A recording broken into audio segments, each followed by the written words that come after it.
Eh bien écoutez, tout de suite, sans plus attendre, les infos de la semaine. Quel est le programme chargé des infos à retenir, Bérénice ? Alors on va parler de la guerre au Proche-Orient qui continue de faire grimper notre facture de gaz. Ça va grimper, je vais vous expliquer de combien selon les nouvelles estimations. Une plateforme publique aussi trop peu connue qui peut aider les étudiants à trouver un logement. Et enfin, on parlera du retour sur le marché de l'appartement d'un chanteur très célèbre, un défunt chanteur. On va commencer avec l'énergie. Là, c'est moins drôle parce que le conflit au Proche-Orient, ça commence vraiment à toucher le portefeuille des Français. Et oui, et c'est important d'en parler parce que ça vous concerne, ça nous concerne directement, très concrètement et puis plutôt rapidement. Alors, je vous rappelle les faits brièvement. Cette semaine, Israël a frappé des installations gazières en Iran. Téhéran a répliqué avant-hier en bombardant le plus grand complexe de GNL, donc de gaz naturel liquéfié au monde, au Qatar. Des dommages considérables ont été confirmés par les autorités qataries. Résultat, jeudi, à l'ouverture des marchés, le prix du gaz a bondi de 35%, franchissant les 70 € le mégawattheure. C'est l'indice TTF néerlandais, si vous voulez suivre son cours. Et depuis le début du conflit, on note quand même une augmentation de 130%. Alors, qu'est-ce que ça change pour nous concrètement ? Il faut savoir qu'en France, il y a 10,4 millions foyers qui sont raccordés au gaz et parmi eux, plus de 6 millions, quasiment 7, ont des contrats indexés, donc pas à prix fixe. Et c'est eux surtout que ça va concerner. Pourquoi ? Parce que selon les professionnels, Selectra m'a dit hier que le prix du kilowattheure de gaz pourrait grimper de 19,3% au 1er mai, avec une facture annuelle en hausse d'environ 231 € pour un foyer chauffé au gaz. Et Elowatt, de son côté, m'a parlé d'un risque de surcoût compris entre 260 et 525 € en fonction de l'évolution du conflit. Évidemment, vous avez compris, plus ça dure, plus ça risque de grimper. Et par ailleurs, je précise quand même que ce contexte inquiète aussi la BCE, la Banque Centrale Européenne. Alors, elle a décidé cette semaine de maintenir ses taux directeurs, de ne pas les changer, statu quo donc, mais elle a revu ses prévisions avec une inflation qui devrait être plus forte, 2,6% en 2026, et une croissance qui va diminuer à cause du conflit, qui va tomber à 0,9%.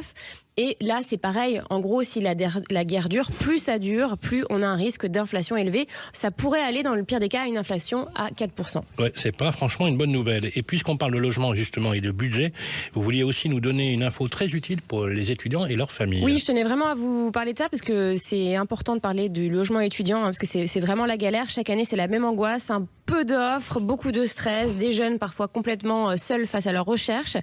Il existe une plateforme publique dont on parle peu, elle est gratuite, donc c'est mis en place par le gouvernement. Ça s'appelle Mon Logement Étudiant. Elle est donc portée par l'État et elle centralise aujourd'hui près de 40 000 logements, donc c'est des annonces vérifiées, je précise. C'est réparti sur près de 400 résidences étudiantes à vocation sociale. Alors c'est pour les élèves les plus modestes, mais tout le monde peut y trouver son compte, donc n'hésitez pas à aller voir. Il y a plusieurs critères de recherche, il y a par ville, par académie, par budget, colocation ou pas, accessibilité pour les personnes à mobilité réduite.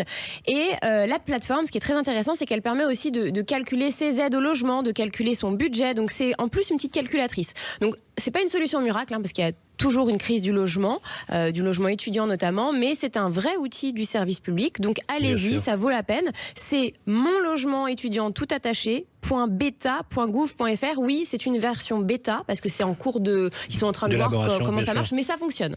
Alors justement, une info complémentaire, la FNIM avec la fondation I Love You et Cohabilis lance une grande campagne pour inciter les personnes âgés qui sont seuls chez eux de loger un étudiant avec un échange de services. C'est une campagne qui va démarrer d'ici le mois de mai. Voilà. Et ça marche bien aussi, ça. Voilà, c'était important de le dire. Et on termine par une actu un peu plus insolite. L'appartement d'un chanteur, si je vous dis Magnolia. Oui. Ça s'en va et ça revient. Voilà.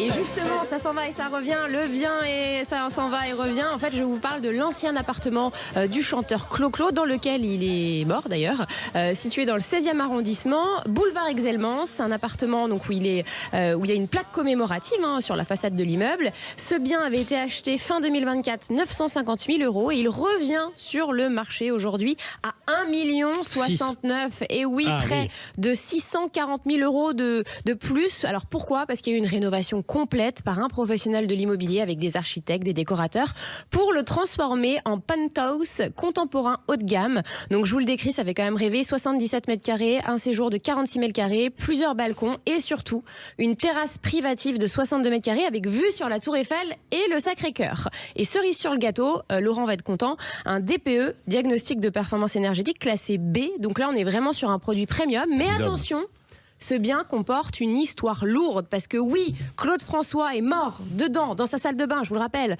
Et avant lui, une propriétaire s'était suicidée dans cette même salle de bain, ce qui avait poussé son mari à vendre l'appartement, c'est pas drôle, hein, à vendre l'appartement à Claude François. Donc certains parlent d'un appartement maudit. Alors d'ailleurs, ils ont tout redistribué, ils ont changé les pièces, etc. Donc voilà, moi j'irai pas, je sais pas vous, mais... Ils ont remplacé la baignoire ou tu veux... Oui, bah quand même. Merci Bérénice. Et tout de suite, on va attaquer le chantier du siècle.